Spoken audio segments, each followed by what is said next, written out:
Grow your cash, be savvy with your money and live abundantly. These are the words of the joyful frugalista Serena Bird. Now, she's gone from a single mum to a millionaire and says that pinching her pennies makes her proud and happy. Serena, welcome to Mums at the Table.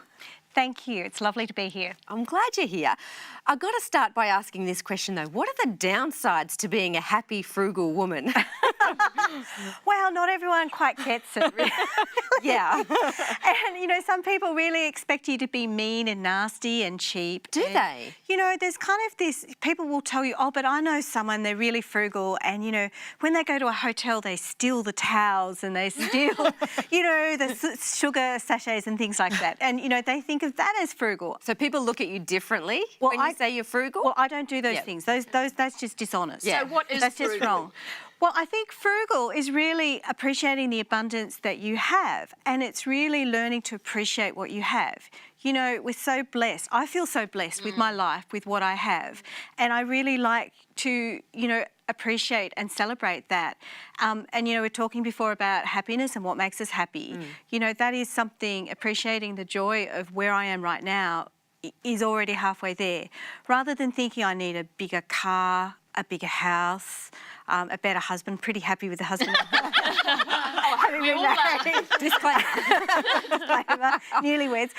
You know, different, you know, better kids or better clothes. You know, I want to be happy right now with what I have. And so when you start with that, you realise it's not actually a lot of material things you need. You know, very blessed to live in Australia. So going back to being frugal, you talk about becoming a billionaire. Yes. What are some tips that everyday mums watching or parents can take to becoming a billionaire by living a frugal life? I must say I haven't quite nailed the billionaire. But it's a goal. Billionaire thing. But, you know, I mean, but if we're talking billionaire, we're talking big picture, you know, I think the first thing is to become financially aware. Okay. Is to really, you know, to build your financial literacy. So start reading. Your local library is a really good place to do that. You know, there's magazines like Money Magazine and they're others. free. And they're free at your local library. And there are some great case studies of women who've chosen not to go out to work. They're in the home, they're supporting their husband, but they've become really financially literate. And you were talking before about women being, you know, money managers. And that's really important. You can, in fact, do that. So I was kind of curious. I think in your book, do you talk about like on your website? Sorry, you have all these like recipes and things you can make really cheap and things like that. I think that's fantastic.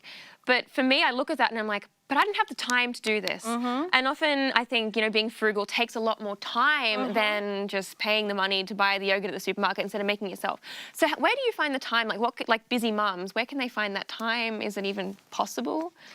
Look, it is possible, and it is about priorities. And I will be honest and say that cooking from scratch does take time. Yeah. But that's also a life lesson you're giving to your children too about the value of cooking. And, you know, I know my boys surprisingly like it when I'm home cooking. There's something, a special vibe for them that they wouldn't necessarily have. Now, I do work full time as well, so I'm not always in the kitchen cooking, but it is important. But, you know, if you have the sort of lifestyle where, you know, you're out standing in a supermarket queue every night, because you've forgotten to buy the ingredients, you're probably spending quite a lot of time anyway. True. So, you know, it's about, you know, how your lifestyle is and making the time for things that are important. So just because you're frugal, does that mean that you don't go and eat out? You don't enjoy the finer things in life? You know, you don't go to the nice restaurants? So how do you get around that? Oh, no, I go out.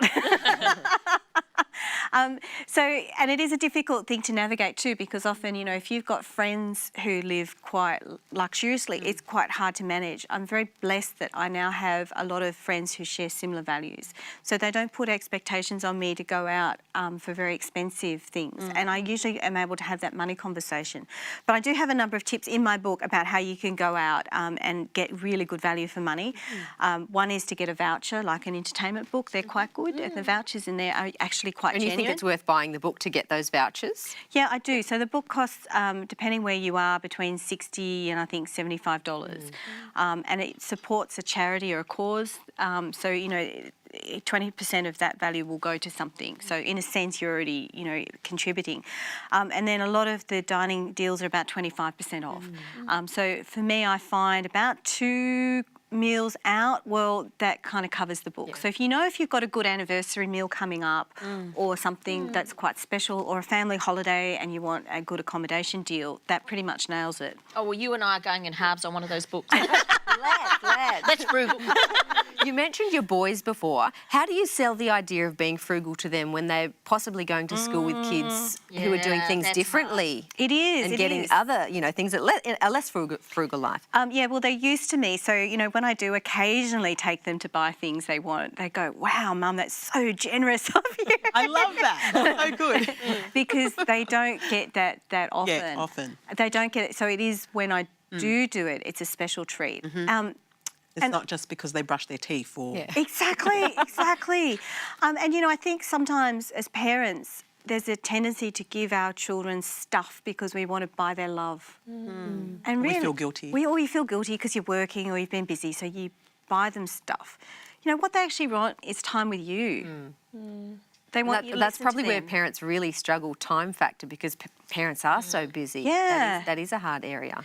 And it is hard. We're working longer hours on average, and I'm certainly not a perfect parent by any stretch.